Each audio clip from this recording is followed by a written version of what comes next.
Mến chào các bé. Hôm nay chúng ta sẽ đến với một câu chuyện cổ tích mới. Và câu chuyện được mang tên Sự tích chim tù hú. Các bé cùng lắng nghe nha. Ngày xưa có hai nhà sư là Năng Nhẫn và Bất Nhẫn. Hai người cùng cạo đầu xuất gia từ ngày còn trẻ và cùng tu ở một ngôi chùa hẻo lánh. Sau một thời gian dài tu luyện thì bỗng một hôm, Năng Nhẫn được Đức Phật độ cho thành chính quả. Bất Nhẫn thấy mình tu hành không kém gì bạn, mà không được hưởng may mắn như bạn thì rất buồn bực. Chàng đến trước tòa sen, hết sức kiêu nài với Đức Phật, bày tỏ lòng chân thành tu đạo cùng mọi sự khổ hạnh đã trải qua của mình. Đức Phật bảo chàng: nhà ngươi chuyên tâm cầu đạo, lại là người trong sạch, thật đáng khen ngợi.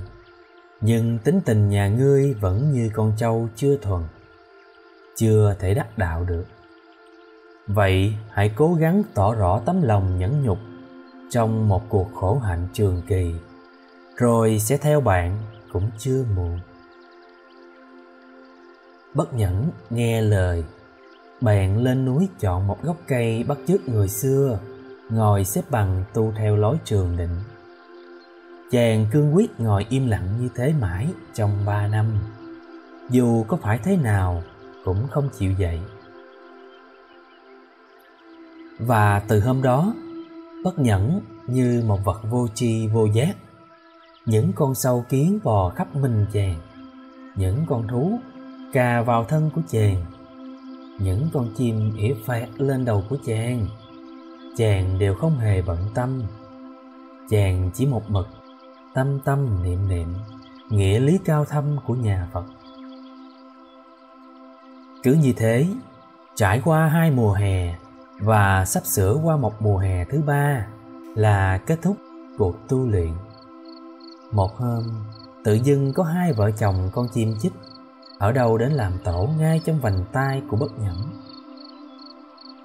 Chàng cứ để yên, mặc chúng muốn làm gì thì làm. Chúng đi về tha rác trên đầu, lên mặt, rồi chim mái đẻ trứng. Rồi cả một thời kỳ 2 vợ chồng thay phiên nhau ấp, cho đến lúc trứng nở, những con chim non kêu léo nhéo suốt ngày. Nhưng Bất Nhẫn không lấy thế làm khó chịu. Một hôm, lúc ấy chỉ còn 10 ngày nữa thì Bất Nhẫn hết hạn ngồi dưới gốc cây.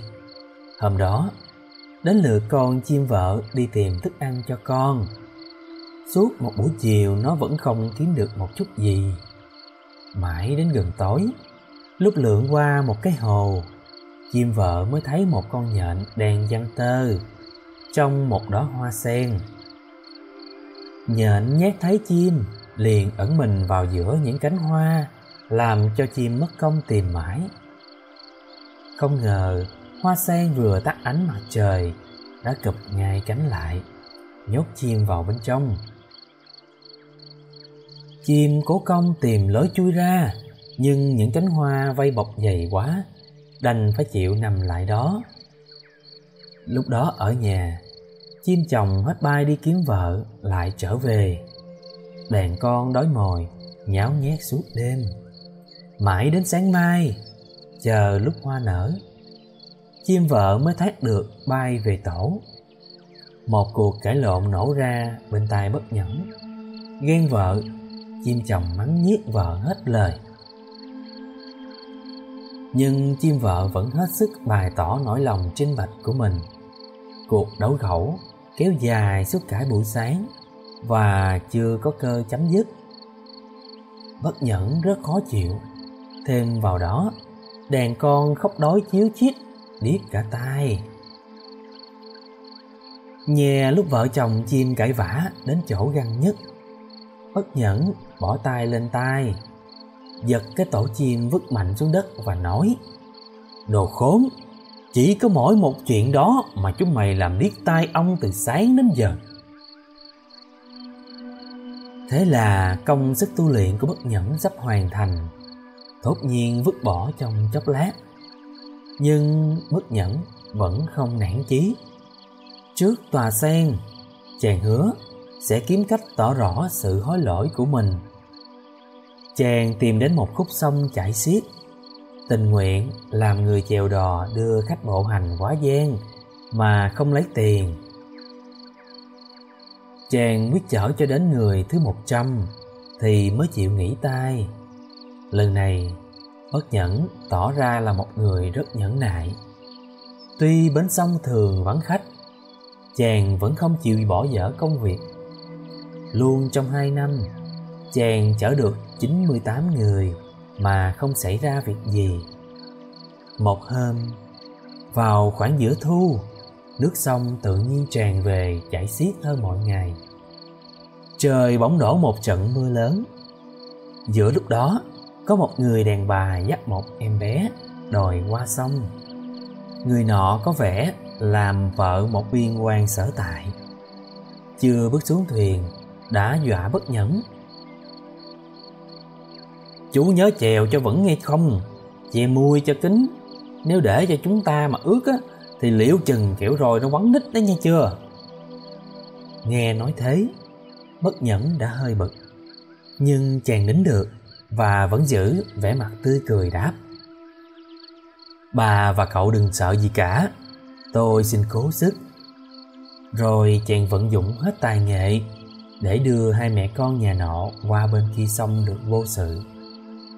Lúc sắp lên bờ, người đàn bà bỗng kêu lên: "Ta quên khuấy đi mất, có một gói hành lý bỏ quên ở quán bên kia. Vậy nhà ngươi chịu khó chèo sang lấy hộ ta." Bất Nhẫn nín lặng, cắm cổ chèo qua sông giữa sóng gió. Mãi đến gần tối, chật vật lắm, chàng mới đưa được gói hành lý sang cho người đàn bà. Nhưng khi soát lại gói, người đàn bà nọ lại kêu lên: "Thôi rồi, còn một đôi giày của thằng bé bỏ ở gầm giường đó. Thế nào nhà ngươi cũng phải gắn sang lấy cho ta một lần nữa." Người đàn bà nói chưa dứt lời thì Bất Nhẫn đã chỉ tay vào mặt: "Cút đi, ta có phải sinh ra để hầu hạ mẹ con nhà mày mãi đâu." Nhưng người đàn bà ấy vốn là Đức Phật Quan Âm, hiện hình xuống để thử lòng đệ tử khổ tu đó. Bấy giờ lại hiện nguyên hình và cất tiếng bảo chàng: "Nhà ngươi vẫn chưa thực tâm nhẫn nhục. Như thế thì tu gì mà tu, có chăng đó là tu hú?"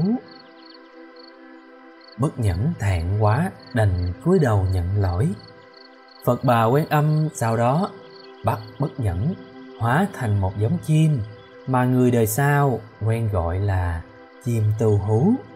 Họ bảo thứ chim đó vào khoảng cuối hè sang thu hay xuất hiện đúng vào lúc xảy ra câu chuyện giữa Bất Nhẫn với Phật Bà Quan Âm. Và câu chuyện cổ tích về sự tích chim tu hú đến đây là hết rồi. Xin chào các bé nha, hẹn gặp lại.